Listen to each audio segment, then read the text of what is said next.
Coach. All right, good to see everybody. Hope everybody is feeling well and doing the right things. It's helped us all be a little bit more disciplined, a little bit more accountable.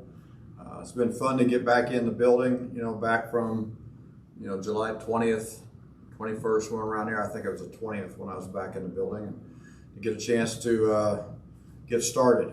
The guys came back with a really good mindset.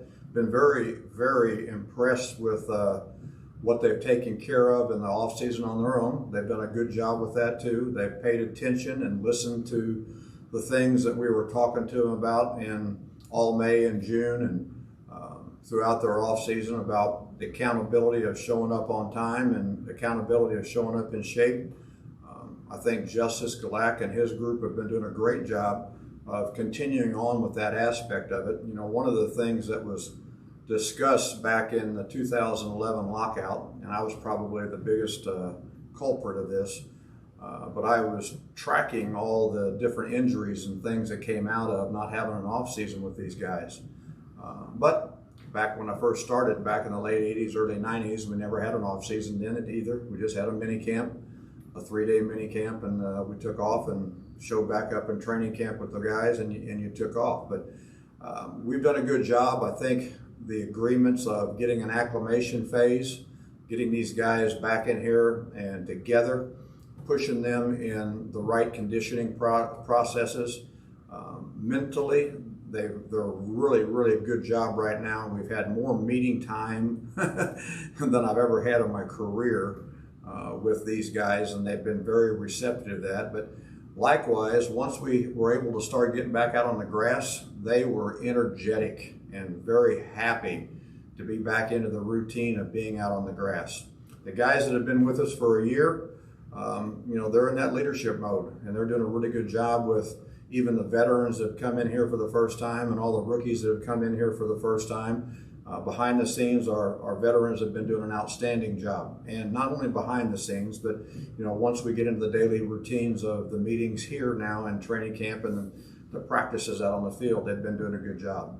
So with all that being said and done, we have to adapt. We have to be ready to roll. This organization has done very well with that. Been very impressed with everybody in the organization on what they've been able to do, provide a safe setting for us all. But now it's time to get to work. Questions? Greg, I was wondering if you could just talk a little bit about the Jamal Adams trade and your reaction to that. I think this is the first time we're talking to you since that. Jamal's a really good young man, and I really enjoyed the time with him and wish him the best.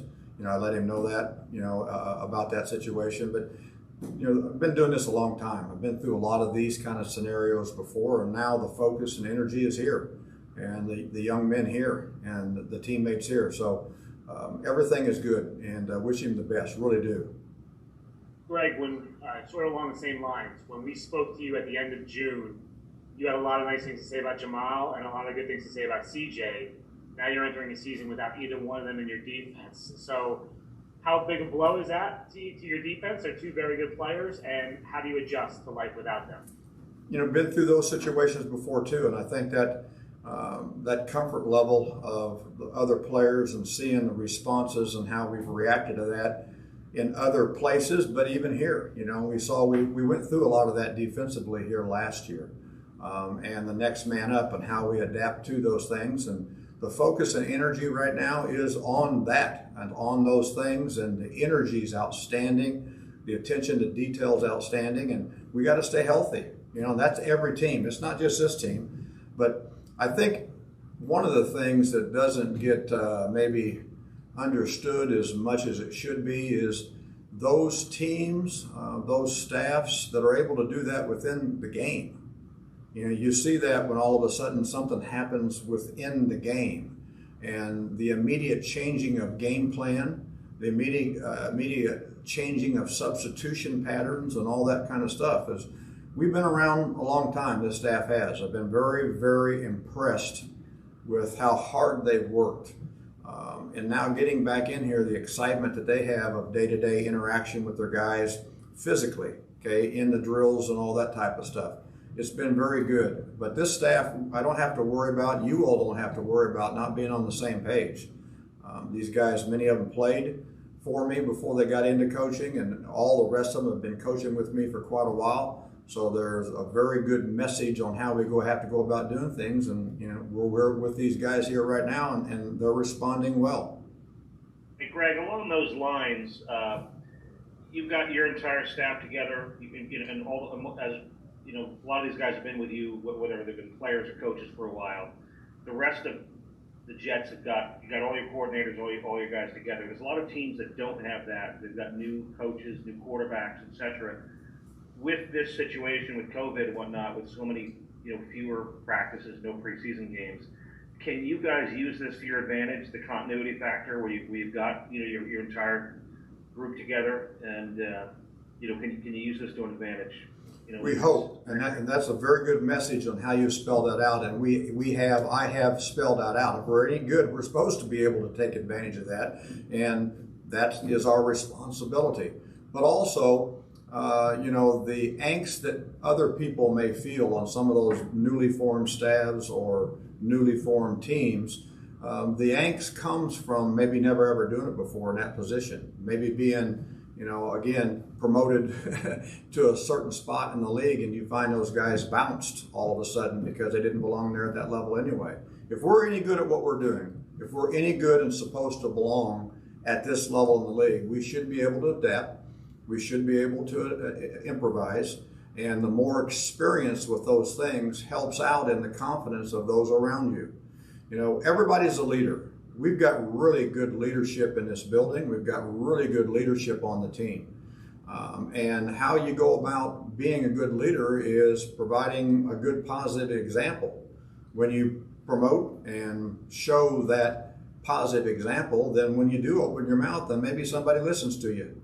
But if you don't have the right kind of an example of how you're working and how you're going about doing things, then no one's going to pay attention to you. This is a good group of people and a good group of young men, and I really, the energy that I have every day is helped because they provide that good energy for me too, because they want to be coached, they want to be motivated, and they want to be inspired. If they do not, they don't belong at this level, and our guys are doing a really good job with that. Have you been embracing the challenge of coordinating the defense without CJ and Jamal this year? Like, is that something that you embrace? I've always embraced those type of things. Yeah, it is what it is, and I think the world of both of those guys. I really, really do, but CJ didn't have a bunch of on-field time last year, but he did a great job behind the scenes and a great job in the meetings, and he will continue, when that thing's right. And but he has to do what he has to do, and families first. Make sure we understand that. And I talk to the guys all the time about, your biological family first, okay, and then this is the second family. This, we are like a family. We treat everybody like a family, and then, I tell them all the time, I'm the hard-nosed father that all of a sudden, if you have a hard time saluting, I'll help you salute, and we'll get on down the line. Take a couple more for Coach. Gregg, what have your early impressions been of Bradley McDougald? He's very, very good, and I love those kind of guys that have had to, we all have had to prove ourselves as we rise up through the ranks, but undrafted and be able to do the things he's done on the field, off the field. He carries himself with a really nice, healthy chip on his shoulders. He's intelligent. He works extremely hard, and the thing that makes it or breaks it for you at this level is that you're not afraid to work when nobody else is looking, and you're not afraid to push yourself even harder when nobody else is looking and you think nobody else is evaluating. But now when you are on film, now when you are on mic, now when you are in the room and ready to roll, you got to be able to produce, and he's done that.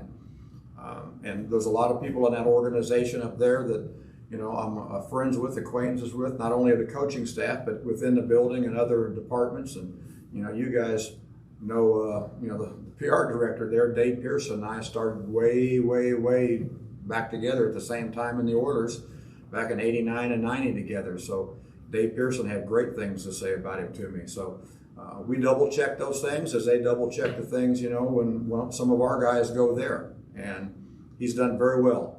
every day's an interview is one of the things I talk to him about, our people.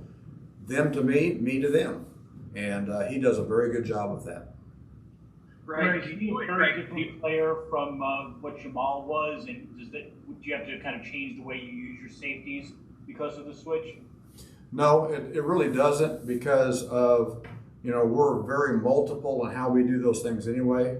We're not just what Jamal may get bored there because they don't use their safety type things and all the different complexities of maybe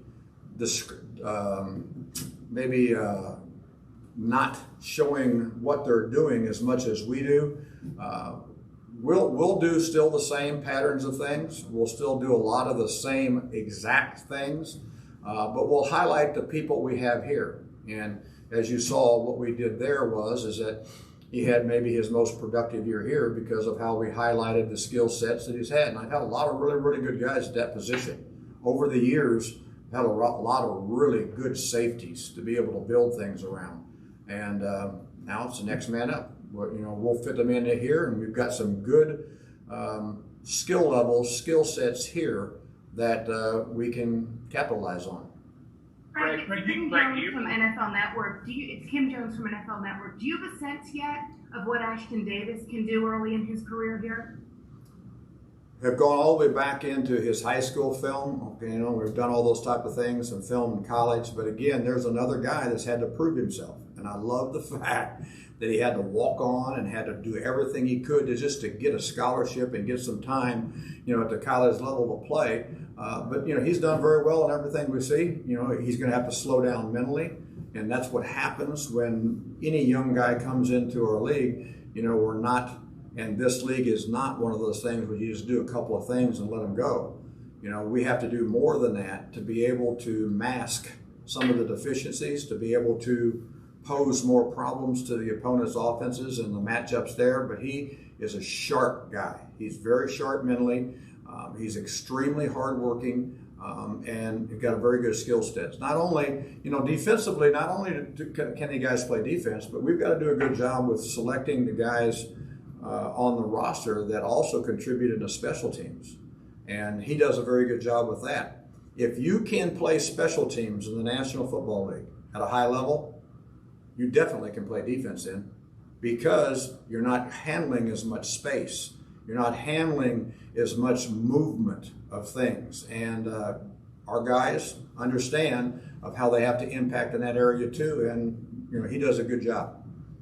Greg, when you look at Ashton, do you believe that he and Bradley are competing for that spot opposite Marcus? Or when you look at your defense, do you envision using all three of those guys at the same time Yeah, and that's great, and as you've seen all the different places I've been before where we have more than two safeties playing. We have three safeties. Sometimes we have four safeties.